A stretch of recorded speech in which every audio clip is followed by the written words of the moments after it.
Hello friends, मैं दीपक नागर स्वागत करता हूं आप सबका अपने यूट्यूब चैनल पर।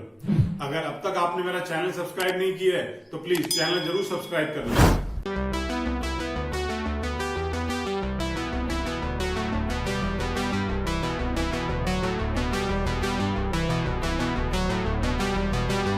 आइए क्वेश्चन नंबर 26 देखेंगे।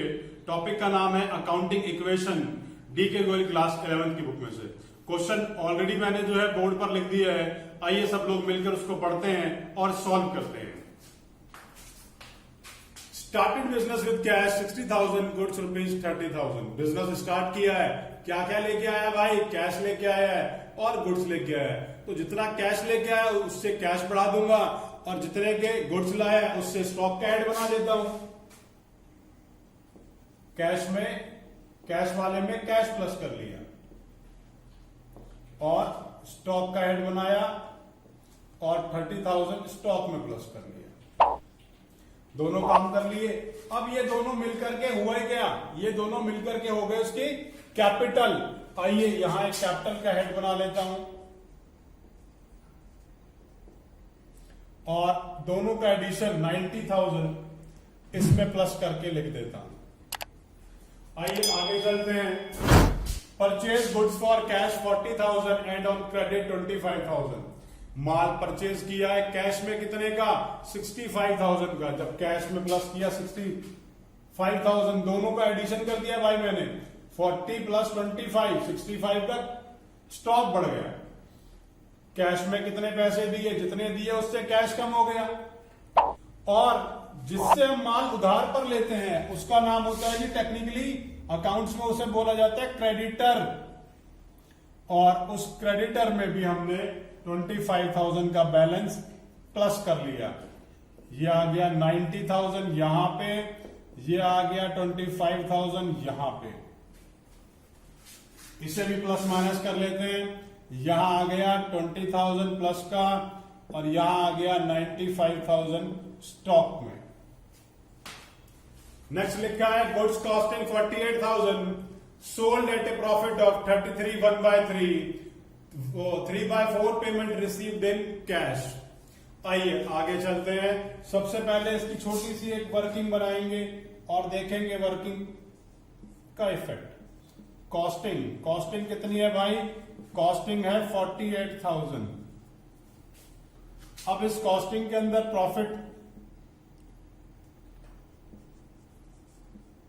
प्रॉफिट ऑफ 1/3, तो 48,000 का जो ये 33 1/3 होता है, इसका मतलब होता है इक्वल्स टू 1/3। तो 48,000 into 1/3 is 16,000। Costing plus profit is equals to sale value. Sale value कितनी हो गई? 64,000। अब उसने बोला 3/4 payment is received in cash, तो 3/4 इन कैश। इसका मतलब क्या हुआ? 1/4 on credit. 1/4 on credit, 3/4 in cash. इसका 3/4 निकाला तो 48,000। कैसे निकाला? 64,000 इंटू 3/4। और यहां कैसे कैलकुलेशन करी? 64,000 इंटू 1/4, 16,000। This is 48,000। दोनों हमने यहां पर लिख दिए। अब इन्हें देखेंगे, ये क्या है? ये इतने से मेरा कैश बढ़ गया, तो आइए इतने से कैश बढ़ा लेते हैं 48,000 से। अब देखेंगे कितने का माल बेचा? 48,000 का। उतने से स्टॉक कम कर लेते हैं। फिर देखेंगे प्रॉफिट कितना हुआ। प्रॉफिट हुआ जी 16,000। और प्रॉफिट के बारे में हम सब लोग जानते हैं कि प्रॉफिट का क्या होता है? हाँ जी, कैपिटल में प्लस कर देते हैं। ठीक है, इसको यहां एडिशन करके शो कर देता हूं। 1,06,000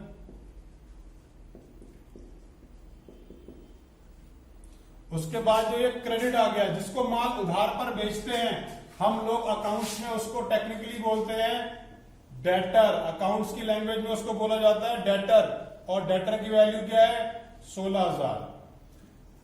इनको प्लस माइनस कर लेता हूं। 68,000, 47,000 प्लस 16,000। आइए, ये वर्किंग आप लोगों को समझ में आ ही गई होगी। अगर आप में से कोई इसको लिखना चाहता है तो लिख भी ले, क्योंकि अगर वर्किंग क्लियर होगी कोई हमें क्वेश्चन अच्छे से क्लियर होगा। मैं इसे मिटाने वाला हूं।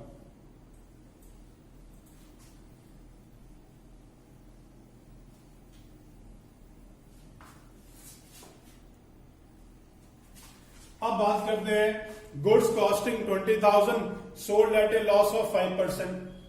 भाई 20,000 के गुड्स है, 5% के लॉस पर बेच दिए। आइए इसकी भी वर्किंग बना लेते हैं यार, ताकि कॉन्सेप्ट क्लियर हो जाए। कॉस्टिंग कितनी है? 20,000।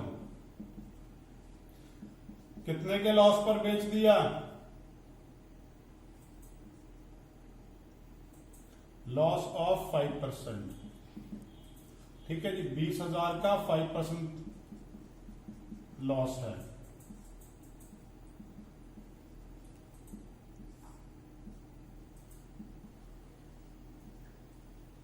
अब उसमें से उसने क्या बोला कि 12,000 तो कैश में मिल गए।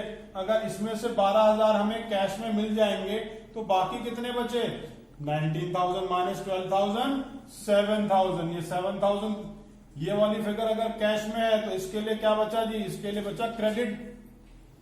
अब इसको यहां वर्किंग में से देखकर ऊपर इक्वेशन में डालते हैं। कॉस्टिंग कितनी है? 20,000। 20,000 का माल बेच दिया।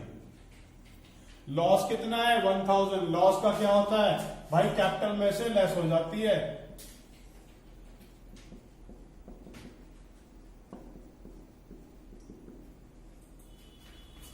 अब जो पैसा कैश में मिल गया उससे मेरा कैश बढ़ गया, उससे मैंने यहां प्लस कर लिया कैश में। और जो उधार पर बेचा था, जिन्हें हम माल उधार पर बेचते हैं, हम उन्हें बोलते हैं डेटर। ये रे डेटर भाई, इसमें प्लस कर दूंगा 7,000। आइए इन्हें प्लस करके दिखा देता हूं। 80,000। उसके बाद यहां पर आगे फिगर मेरी 27,000, देन 23,000। ठीक है जी, ये मैंने यहां तक कर लिया। आप जरा एक बार इस वर्किंग को अपनी कॉपी में अच्छे से जल्दी से लिख लीजिए, फिर मैं इसे मिटा देता हूं।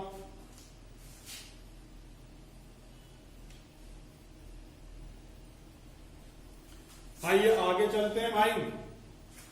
लिखा है पेड रेंट 4,000 एंड सैलरी 6,000। दोनों ही क्या है? दोनों ही हमारे खर्चे हैं। और खर्चों के बारे में क्या होता है हम सब जानते हैं भाई, कैश भी कम और कैपिटल भी कम।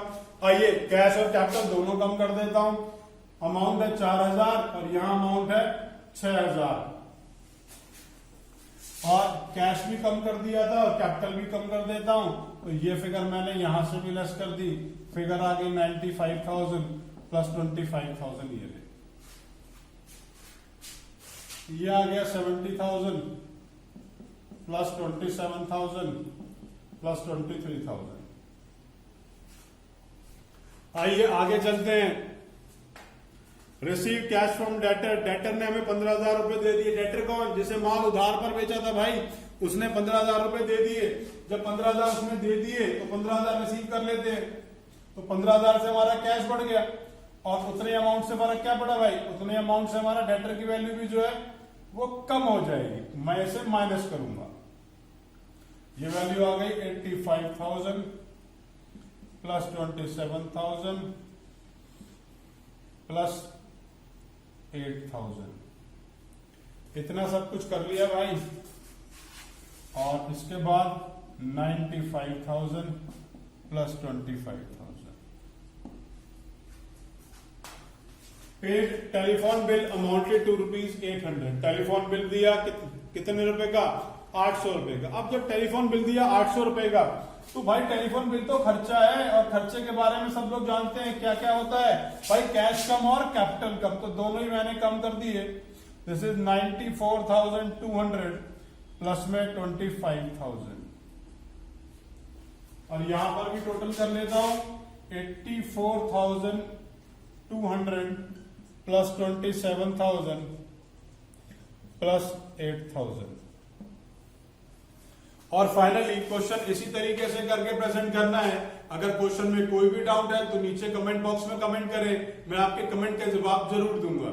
और अगर आपने अभी तक मेरा वीडियो लेक्चर नहीं देखा है इस टॉपिक के ऊपर, तो प्लीज उसे भी जरूर देखें, क्योंकि जैसे ही आप उसको देखोगे, ये सारे के सारे, चाहे क्वेश्चन टीएस का हो चाहे क्वेश्चन डीके का हो, वो सारे के सारे ही आपको बड़ी आसानी से क्लियर हो जाएंगे।